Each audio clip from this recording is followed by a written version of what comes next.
atomic age was born. There is no denying that since that moment, the shadow of the atom bomb has been across all our lives. All men of goodwill earnestly hope that a realistic control of atomic weapons can and will be achieved. Meanwhile, good sense requires that all of us prepare for any eventuality. But wisdom demands, too, that we take time to understand this force. Because here, in fact, is the answer to a dream as old as man himself. A giant of limitless power at man's command. And where was it science found that giant? In the atom, a particle so infinitely small that it takes over 100 billion atoms to make up the head of a pin. Just as other millions and quadrillions of atoms are the tiny building blocks which make up everything in the world. Ships, and shoes, and sealing wax, and cabbages and kings. Although no one has ever seen an atom, scientists have learned a great deal about how they behave, and there are widely accepted theories as to what they're like. Let's start by meeting a leading authority on the subject, Dr. Atom. Now, observing the professor himself, we can see that his structure resembles, in many ways, something almost as vast as the atom is small, the solar system. And there are certain similarities. Here is the center with electrons in surrounding orbits. But whereas the planet's movement of electrons is slightly different, there are other differences too. Hey, hold it! Thank you. Now, the solar system together is electrical. The electrons, which are negative, are attracted by the protons, which are positive, and vice versa.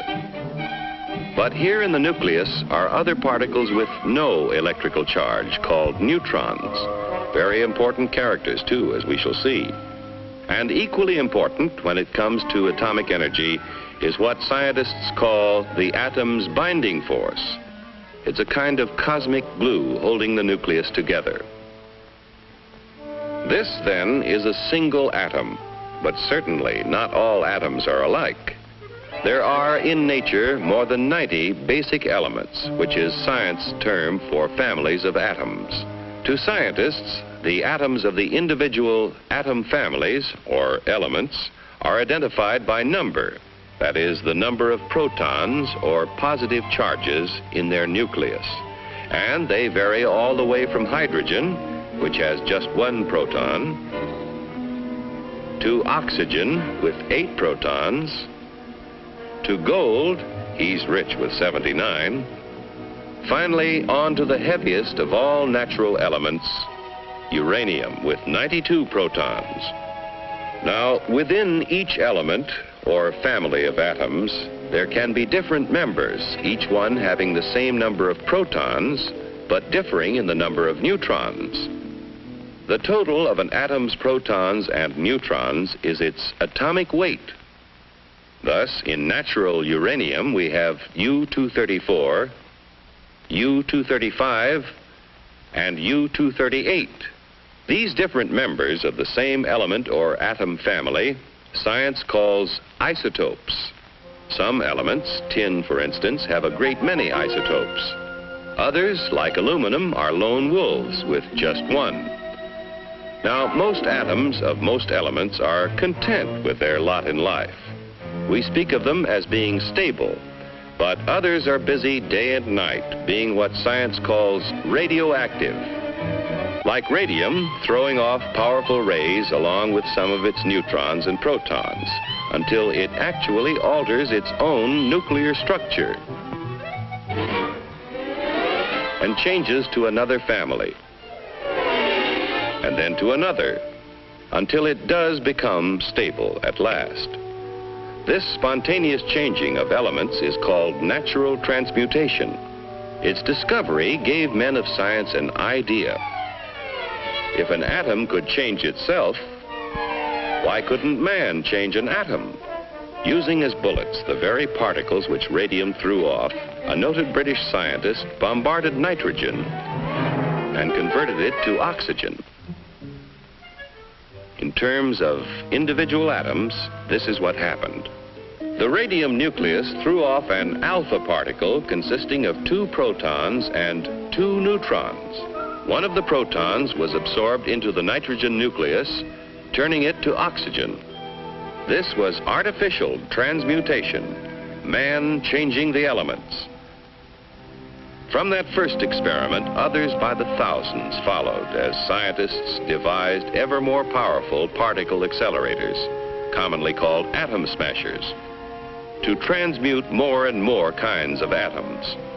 All scientifically important, but hardly world-shaking. Then, in 1939, some scientists were experimenting with transmutation of uranium.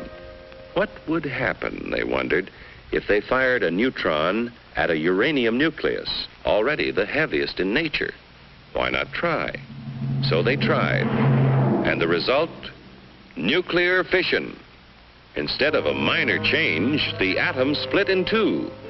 Truly a discovery to change the world. For what had happened when the uranium atom split was a kind of double miracle of science. Half of the miracle concerned that binding force we spoke of before, that kind of cosmic glue which holds the atom's nucleus together. We still don't know all about that binding force yet, but we do know it is equivalent to mass. Therefore, we may speak of it as having a kind of weight of its own. Now, the 2 atoms into which a uranium atom splits also have binding force. But for some reason, it takes less of that glue to hold them together, and in the process of fission, a tiny fraction is left over. What happens to it? It explodes as energy, proving Einstein's theory that mass and energy are really the same. But we spoke of a double miracle. To understand the second one, let's slow down that fission 1 million or so times. A single particle starts the reaction, splitting the uranium atom. Here now is the release of energy as heat and blast. Here are powerful rays being given off, similar to X-rays. But here are free neutrons driven out with tremendous speed.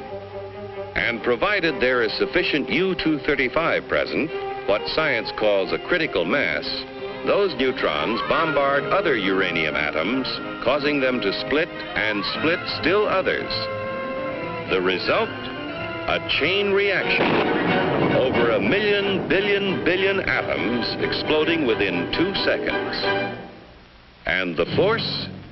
It would take Yankee Stadium full of dynamite to equal the energy released in the complete fission of an amount of U-235 the size of a baseball. With this discovery, at the time the free world faced a war for survival, it was little wonder the first thought was a weapon. But how to obtain enough material for even a single bomb? Only a small fraction of natural uranium is the U-235 isotope, which will fission in a chain reaction. And to separate enough U-235 quickly enough seemed all but impossible. But the impossible became reality as industry, labor, science, and the military combined their efforts to build Oak Ridge, where enough U-235 was separated to build the first atomic bomb. At Hanford, Washington, another impossible project proved possible when a huge plant was built for the mass production of the artificial element plutonium. This process involves what may be called the furnace of atomic energy, the reactor pile. Here is a structure or pile of graphite blocks. In the reactor are placed rods of natural uranium containing both U-235 and U-238. As U-235 begins to fission, the graphite slows down the free neutrons, and some of them hit other U-235 atoms, keeping the chain reaction going. But others of those slowed down neutrons hit U-238 atoms. And here's what happens. Remember, we said that U-238 wouldn't support a chain reaction. However, it will capture neutrons from U-235 fission and start a process which converts the U-238 first to neptunium, then to plutonium, and plutonium will fission in chain reaction. Thus, the reactor itself is a source of atomic fuel. Besides producing plutonium, the nuclear reactor makes possible two very important peacetime uses of atomic energy. Remember that the chain reaction process in the reactor creates tremendous heat, which scientists have learned how to control. Thus, a reactor may be substituted in many industrial applications where heat is now provided by coal or petroleum. But such uses in the foreseeable future are limited. For one thing, a reactor pile must be shielded to protect the workers around it from dangerous radiation, and this shielding adds tremendous weight. However, an atomic energy power plant has already proved feasible. The future supplying of electric power to entire cities is far from impossible, while nuclear power in locomotives, submarines, ships, and even very large airplanes may all but revolutionize future transportation on land, sea, and air. But perhaps the most valuable byproduct of the nation's reactor piles is radioactive isotopes. Research has revealed that many elements not naturally radioactive became so when placed in a nuclear reactor. And these isotopes, working as tracers with such measuring devices as a Geiger counter, became invisible detectives, aiding the cause of science in many different fields.